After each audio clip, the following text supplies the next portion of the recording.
Mhm. Bon, c'est une tournée européenne, il y a un show à Belfast, donc voilà, il sort du trou. Mais j'en ai déjà parlé, Finn Balor, j'ai déjà fait un petit dossier là-dessus il y a quelques mois maintenant.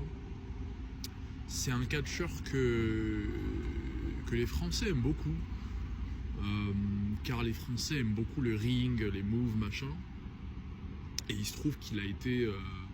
donc c'est un mec des Indies, il a aussi été à NXT, le fameux Black and Gold. Donc cette époque-là, c'est vraiment une époque où en fait le main roster de la WWE, ça commence à être la crise dans le main event.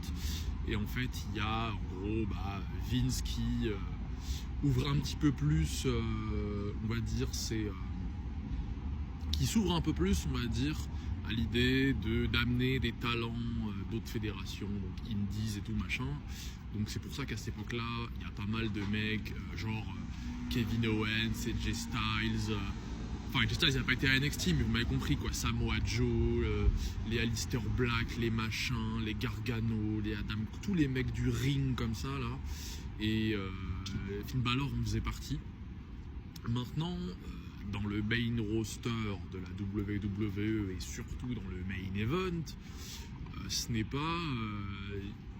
en fait, le main event de la WWE, en fait, c'est censé être l'endroit qui dicte un peu comment la compagnie se porte, en fait, de manière globale, car le main event est censé être habité par les performeurs les plus intéressants, les plus divertissants, les meilleurs narrateurs, les meilleurs mic workers, ceux qui promouvoient le mieux en fait le produit, niveau rivalité, storyline et tout.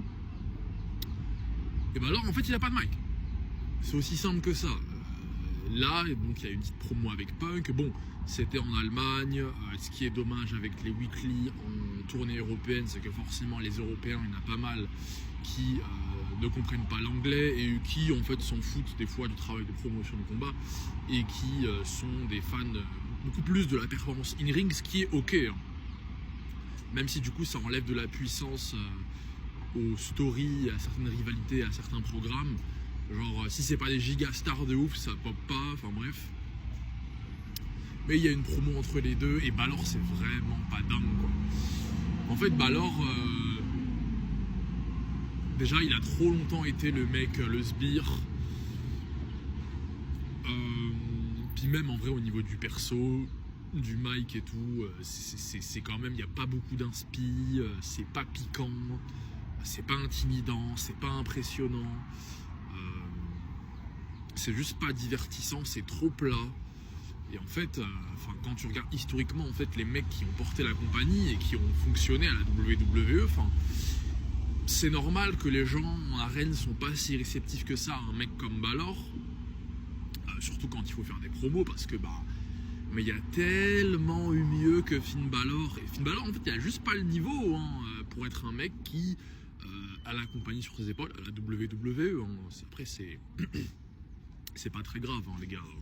Historiquement, des mecs qui ont su représenter ça pour la compagnie à ce poste-là, il faut un bagage en tant que divertisseur qui est juste monstrueux. Et Balor, il l'a pas, mais c'est pas grave.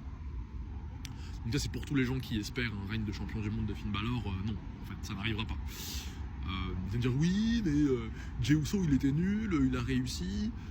Jey Uso les gars, même si c'est un mic worker médiocre, un mauvais acteur et même un mauvais in-ring performer en solo, parce qu'en c'est un mec des tag teams de base, c'est quand même un mec qui qui a été une pièce maîtresse dans le plus gros programme de catch de ces 20 dernières années en fait. Donc en fait il a un historique qui est juste hyper balèze et qui lui a donné une carrière. Donc, et si vous couplez à ça en plus les ventes astronomiques de merch et tout ça, en fait Jey Uso c'était un investissement financier qui a été et qui est beaucoup plus important qu'un Finn Balor quoi, tout simplement. En plus Jey Uso il a pu face turn dans la Bloodline, en plus quand t'es un babyface forcément c'est le rôle où tu peux faire plus de cash parce qu'il y a le merch machin et tout. Donc et les gars, Balor il a rien quoi, il a juste que dalle donc il a pas de mic, il est pas intéressant, Le look il est correct, mais il est pas si impressionnant que ça. Pareil, il a pas la stature, il est pas intimidant, il est ennuyant. Et en plus, là c'est compliqué parce qu'il a beaucoup trop comme je vous l'ai dit, l'étiquette du sbire quoi. Donc voilà. Il n'y a pas plus grand chose à dire. Je crois que j'ai fait une vidéo plus longue sur Vaquer que sur Ballard. C'est une dinguerie.